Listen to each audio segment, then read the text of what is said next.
All right. Well, it's 8:12, and I've been instructed that we start at 8:12, so we're going to start.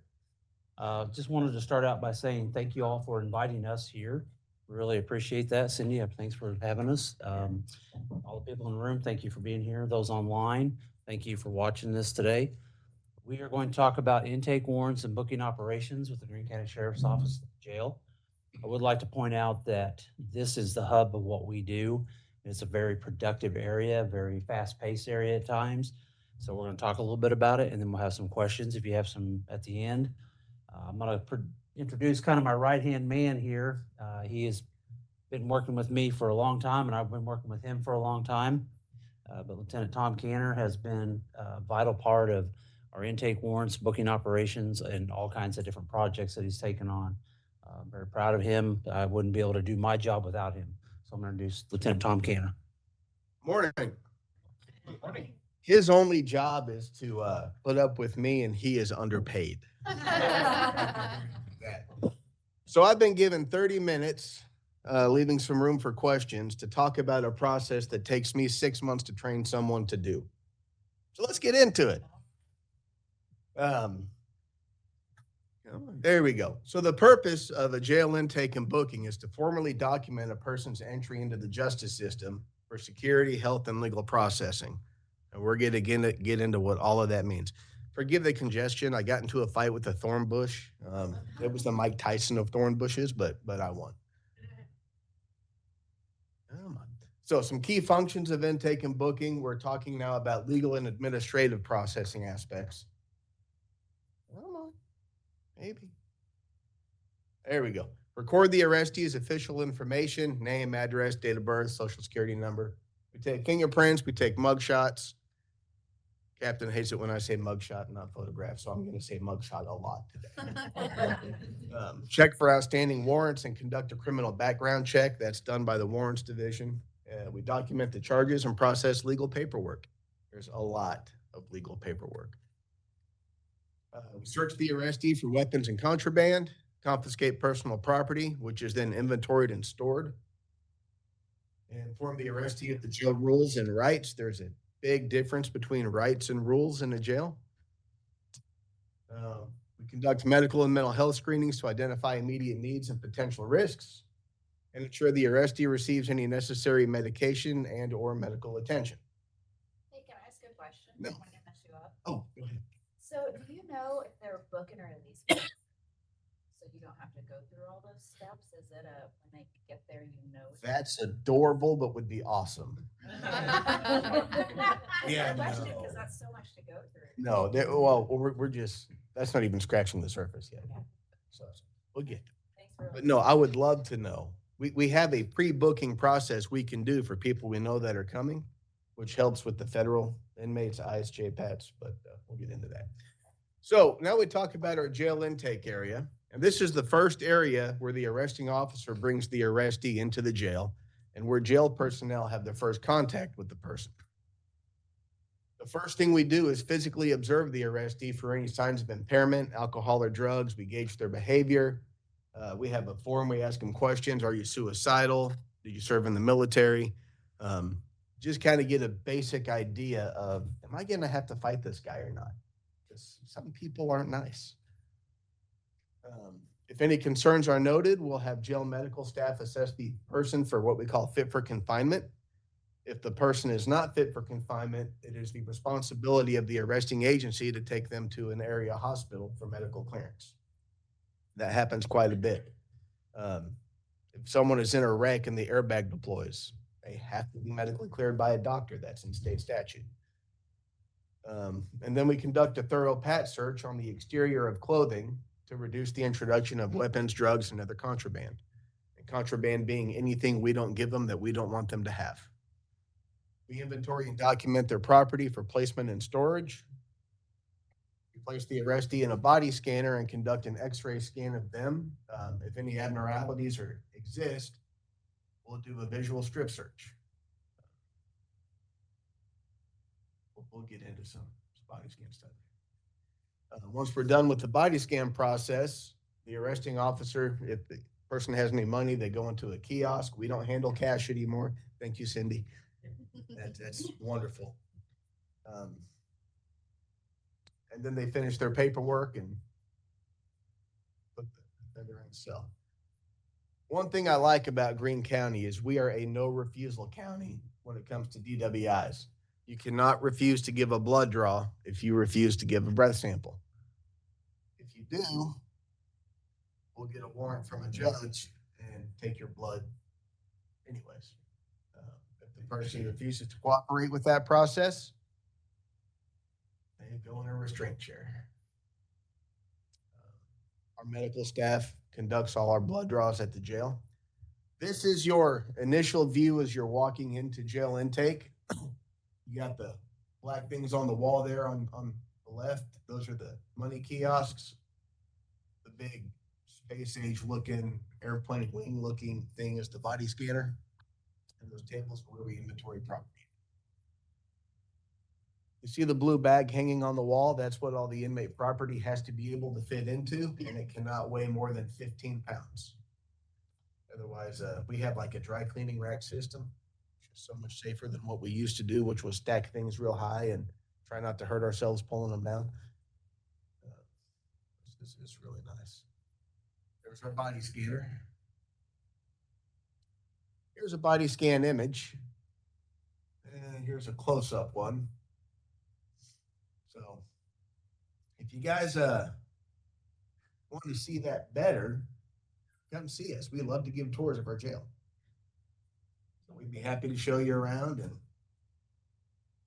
this is the image that you're looking at is not of an inmate. It's one of the employees of the body scan company. And we've been given permission to use these for training and presentations. So there's the intake blood draw room. And one of the holdover cells in booking.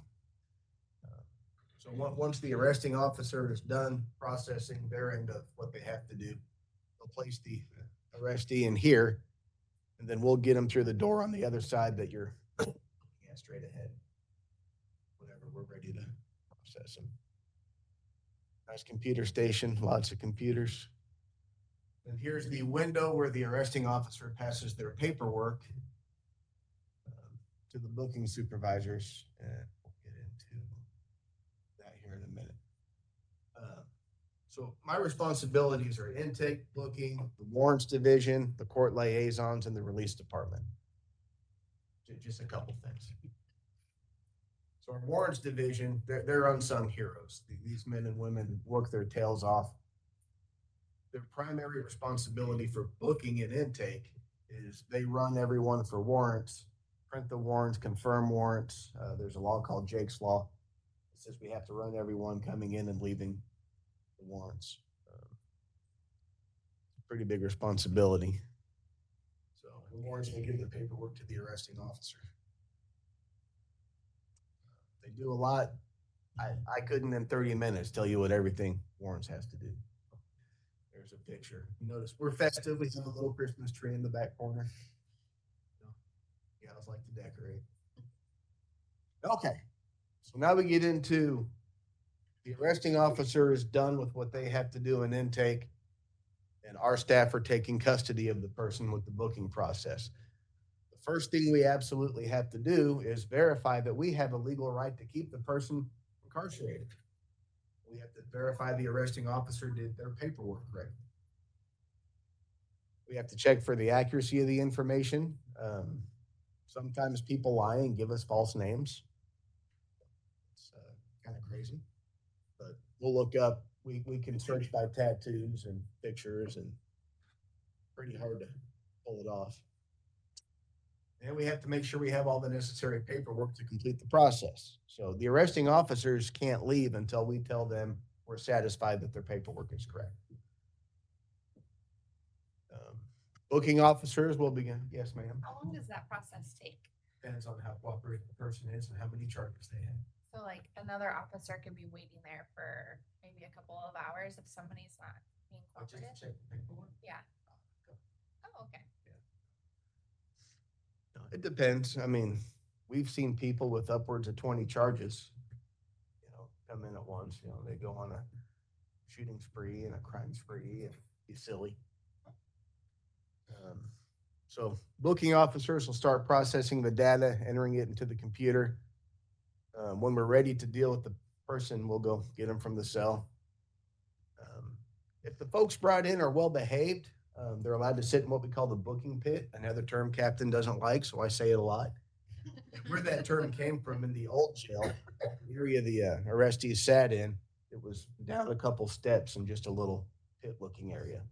And terminology sticks with you for after 21 years, right?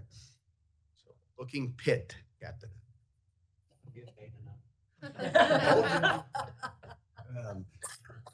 But if they're well behaved, they can go sit in the booking pit, watch TV, make some collect phone calls.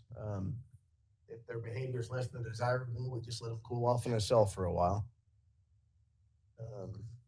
During the booking process, we inform the arrestee of the basic jail rules, their charges, why they're here, and we have them sign a form stating they understand we have a zero tolerance policy regarding sexual abuse, harassment, and assault. And we will vigorously prosecute any actions like that that occur. And yes, sometimes they occur. So part of the booking process are fingerprints. They're not required for every crime, but they're required for most crimes. The fingerprints generate what we call an OCN number, an offense cycle number. And that number forever ties that record to that specific crime moving forward throughout the rest of the court process. The courts are real picky about making sure we have those. Certain crimes require we take a buccal swab DNA sample. Our booking staff does that. These samples get mailed to the Highway Patrol Crime Lab for processing. And if the person is eventually found not guilty, that DNA sample is scrubbed. But if they're found guilty of it, that DNA sample will forever exist. Mug shots, Captain. We take 2 pictures for each arrest, a front and a side view. We take pictures of all tattoos. Our rule of thumb is if that tattoo is visible, if someone were wearing a decent bathing suit, we'll take a picture of it. We don't take pictures of anything inappropriate. This is kind of a neat fact. A gray background is required for all mug shots. This is based on recommendations from smart people that know what they're talking about with pictures. And the FBI for technical reasons related to automatic camera exposure, facial recognition software, that kind of stuff. I've heard me say a few different things. I say arrestee a lot, offender, detainee. A person's considered an arrestee until they're processed into jail and housed in a cell, and then they're an inmate, an offender, detainee. Yes, sir. Not to derail you, but it's probably obvious to most people, but what are some of the obvious reasons that all the pictures of the tattoos that you want on? Okay, so the question for our online folks is, what are some of the obvious reasons for all of the tattoo pictures we take? And it's really identification. Other police departments, Springfield a lot, but that's our biggest metro police department, will send us pictures all the time. Do you recognize this person? And our software, we can zoom in on a tattoo and do a search. So it's all technical on identifying people. So Thank you. Hollywood's not accurate at all, but that's 1% of it. So once we complete the booking process, the arrestee is seen by a jail nurse for an initial medical intake. They go over their medical and mental health history to include current ideation. Are they suicidal, homicidal? Are they a threat? We'll get into that in a minute. Medical staff will determine if the arrestee needs to be housed on a medical or mental health watch, which requires monitoring and documentation every 15 minutes to ensure the person's safety. Happens a lot. So here you're looking at Officer Gates. If you ever meet him in person, call him Taser Pop. You'll know what you mean. He's working at a booking station, and then behind him is the male booking pit. Not booking area, seating area, pit. And then behind that, we have a lot of holdover cells. Opposite of that is the female pit. Unfortunately, we have to separate boys and girls in jail because they can't behave themselves. And this is our booking board. This is a very important piece of information that we keep. There's a name tag for every person in our custody. And right in the center of the board, you can't really read it. On November 12th, when I typed out this PowerPoint, we had 1,112 inmates in custody in little old Springfield, Missouri. We are not a large city by any means. This is our live scan fingerprint machine. You kind of see the fingerprints on there. That's where we take the mug shots. There's your gray background to be in compliance. We have some padded safety cells.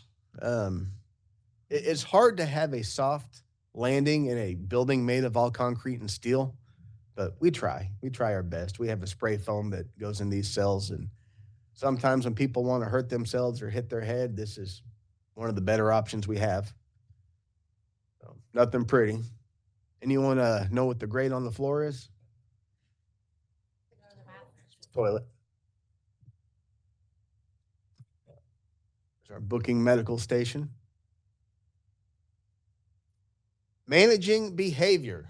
Most people cooperate with us. They're usually mad at the arresting officer for bringing them into jail, and they show up and they're cussing and yelling and ranting. They look at us. You guys are cool, though. That's true. Thank you.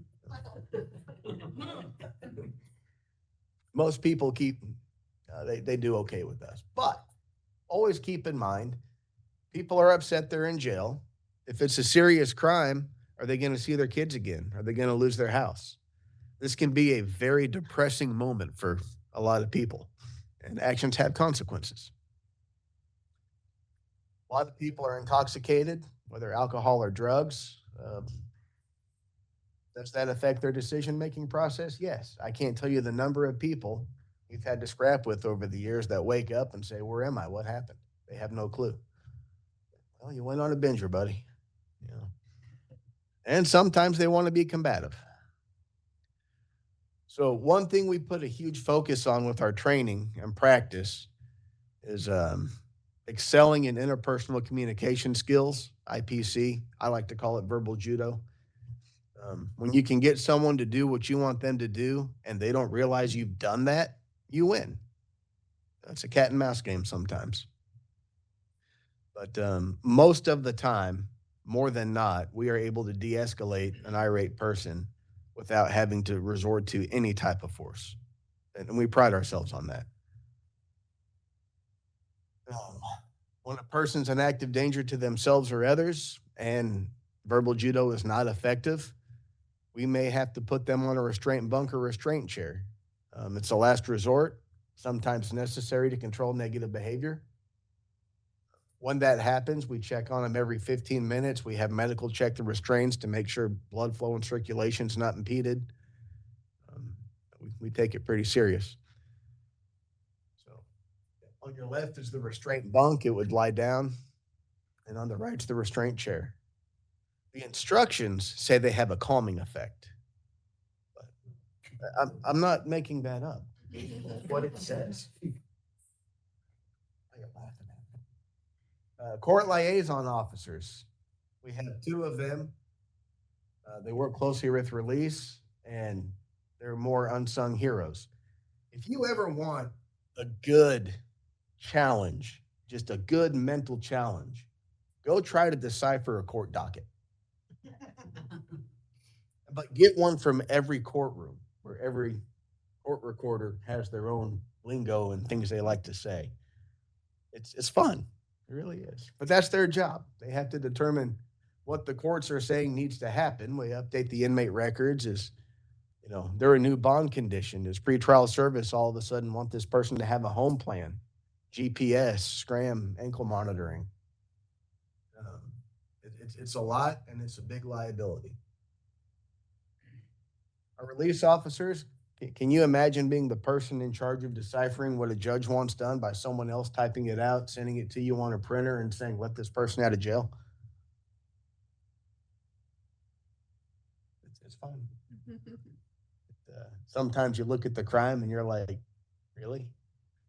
But it's what it is. So we release people back to the streets, treatment facilities, to other law enforcement agencies, and ultimately a prison, if that's the way it goes. Lately, it's not uncommon to release 100+ inmates in a 12-hour shift. So we've contracted with a couple federal agencies. JPATS is one. It's Justice Prisoner Alien Transport Services. It's basically, if you've ever seen the movie Con Air, that's what JPATS is. They fly people from federal prison to whatever agency they get convicted into prison. And we're one of their many stops along the way. They'll bring us 100 people at once. 2 weeks later, they'll take 100 people out. Then we'll have 60 to send to prison on our own time, plus 30 people post bond. I mean, it gets busy. It gets real busy. Check it out sometime. So they're back there where warrants are. All their work closely relates to each other. Threw together just a couple of statistics to give you an idea of the amount of work our men and women do. This is the entire year of 2024. We booked in 14,588 people. There's your breakdown of males to females, 10,914 males, 3,674 females. And one thing that I've always found interesting, we release almost the same number of people as we book in every year. That's not far off. 149 off, somewhere around there. There's your breakdown of females to males. Real close. So then I wanted to do something. I went January to November 11th of 2024 to compare that to January to November 11th of this year. Because I had a feeling that we were going to be quite a bit higher on our numbers compared to last year. And we are. Almost 2,000 more people this year compared to last year in 11 months. And same with being released. And I think I can explain what happened. In March, sheriff offered immigration 300 beds, house detainees. So, barring any political speech that's been very beneficial for the county financially, and created a lot of work. Folks, that's what I got. I mean, I could stand up here and talk for 2 more hours about anything. He-Man, G.I. Joes, Transformers, Star Wars. But, any questions? Yes, ma'am. You had your hand up first. So the question is, what are some of the charges we don't take fingerprints on? A lot of traffic stuff. Like if you come in, you get a speeding ticket, you don't go to court and pay the fine, they issue a warrant. We're not going to take fingerprints on a speeding ticket. The question. Sir, you had your hand up? On your body scans, what kind of training did you have to receive? Because I'm sure you don't employ a radiologist on site to read the x-rays. So how do you? That is correct. Thank goodness. So what kind of a training do you get to know what you're looking at? Okay. So the question is, what kind of training do we have to operate the body scanner? The company came out when we installed this and they put on a train the trainer course. We learned a whole lot about a whole lot of things I never thought I'd know anything about. I mean, I'm just a dumb cop. I mean, it's like now I'm a radiologist. It's crazy. So we have a training and a certification process that we have to maintain. Every 2 years, we go through the training again, and then we put our folks through the same training. So no one is allowed to operate the body scanner or look at the images until they've had that training.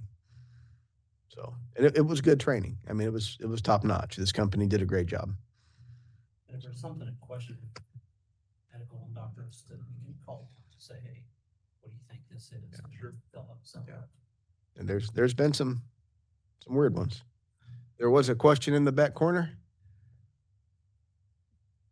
To the gentleman playing on his phone, you had a question? Oh, hi, how are you?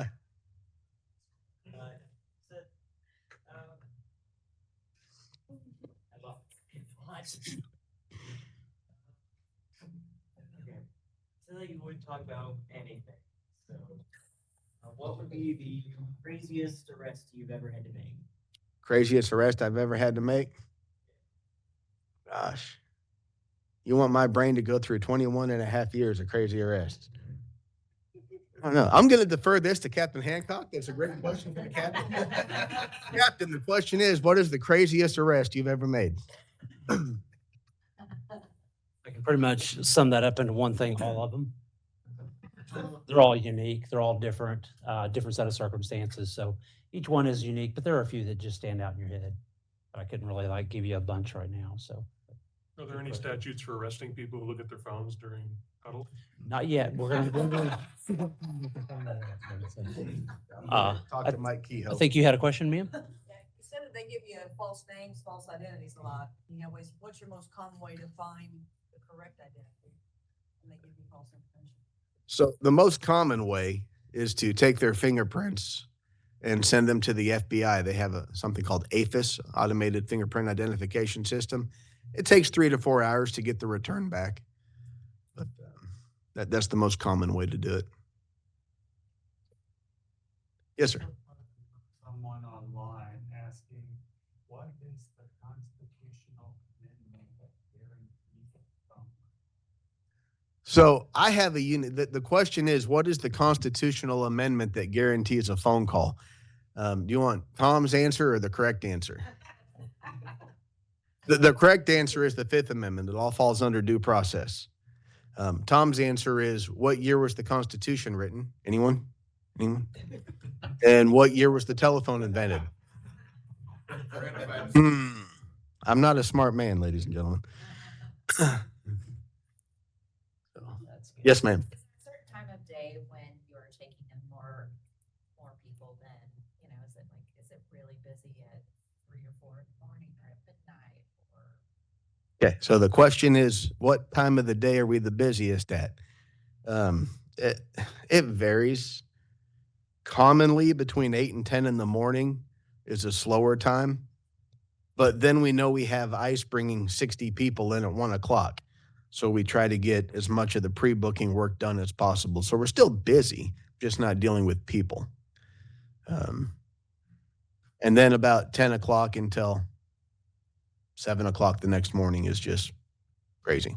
We get a little break 8 to 10 every day. Yes, ma'am. Your ICE detainees, many of them don't speak English. That is true.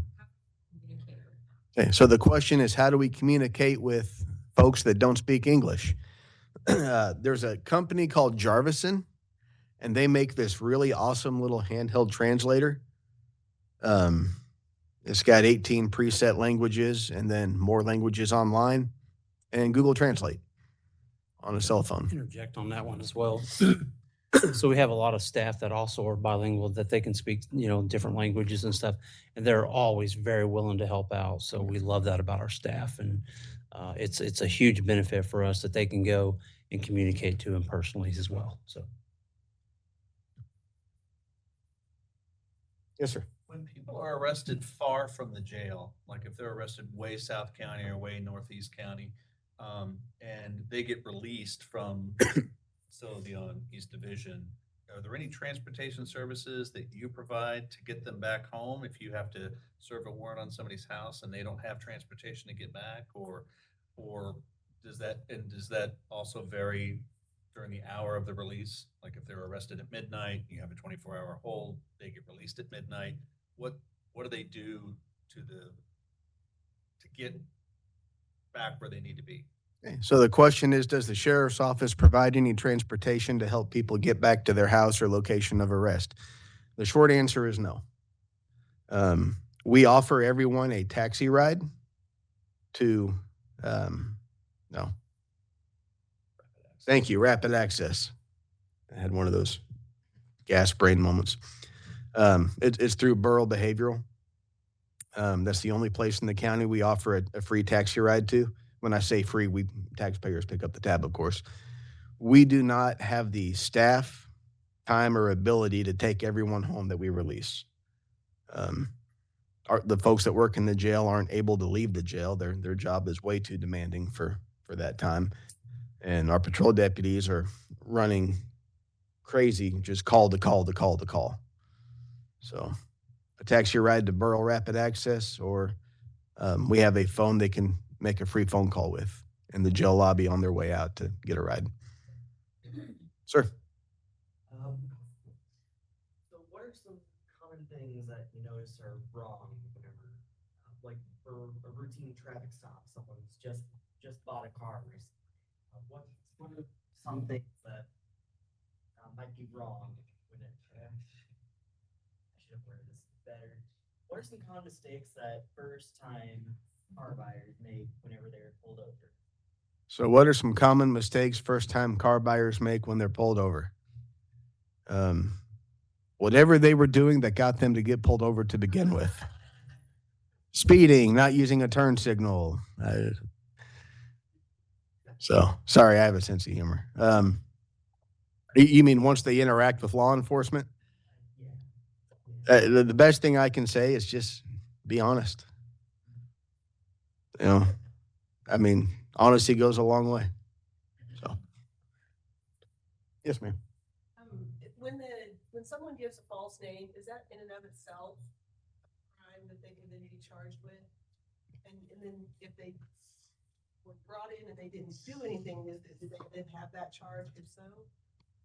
Okay. So the question is providing a false identification to law enforcement a crime? Yes. Yes. Springfield has a municipal ordinance against it, and there's a state statute against it. So, yes, ma'am. So what are your staffing numbers? Staffing numbers, good question. What are the staffing numbers at the jail? We have 4 shifts that work 12 hours. We have about 60 people on each shift, and we are understaffed. It takes a lot to operate our facility. 60 people currently, or ideally 60 people? Currently, ideally would be about 70. So that's 60, is that all COs or does that include like the warrant division? So that includes the COs. We call them DOs now. Just semantics, right? The shift leadership, your lieutenant, 2 sergeants, 8 corporals, your warrants folks, and the shift officers. And that doesn't include administrative personnel. Yes, sir. Are we able to visit your operation without committing a crime? The question is, how sneaky does he have to be to come see me at work? Yes, call me, email me. Yeah, one thing I didn't do is make a slide with our contact information. We're not hard to find. Come see us. You want to come for a tour of the jail? It's simple. All you have to do is call me, email me. Hey, I want a tour. Cool. When are we doing it? And I like that because then I get to stop doing all my other stuff and go hang out with people and talk about what we do. And it's great. So absolutely. Is there any more questions from online? Does anybody else have any more questions? What's the average, if you don't know, what's the average stay of an ICE detainee here in Springfield? An ICE detainee? Average stay of any person in jail is a very interesting question. There's no easy answer to it. Immigration, it depends on where the person's at in the process. President Trump has ordered that if you already have your final removal orders, 7 days to wherever you're going. A lot of people we've had there for 3-4 months because they're still in the court proceedings. They came to us from Chicago. They're transferring all their court cases to Kansas City. And I can't imagine what a logistical headache that is. So it depends on where they're at in the process. So 7 days or 4 months? To use the word average, is the person here for 4 hours on a DWI hold, or are they in here for 4 years fighting a murder charge? It's a tough one to answer. Thank you for your service. Appreciate it. Thank you for the support.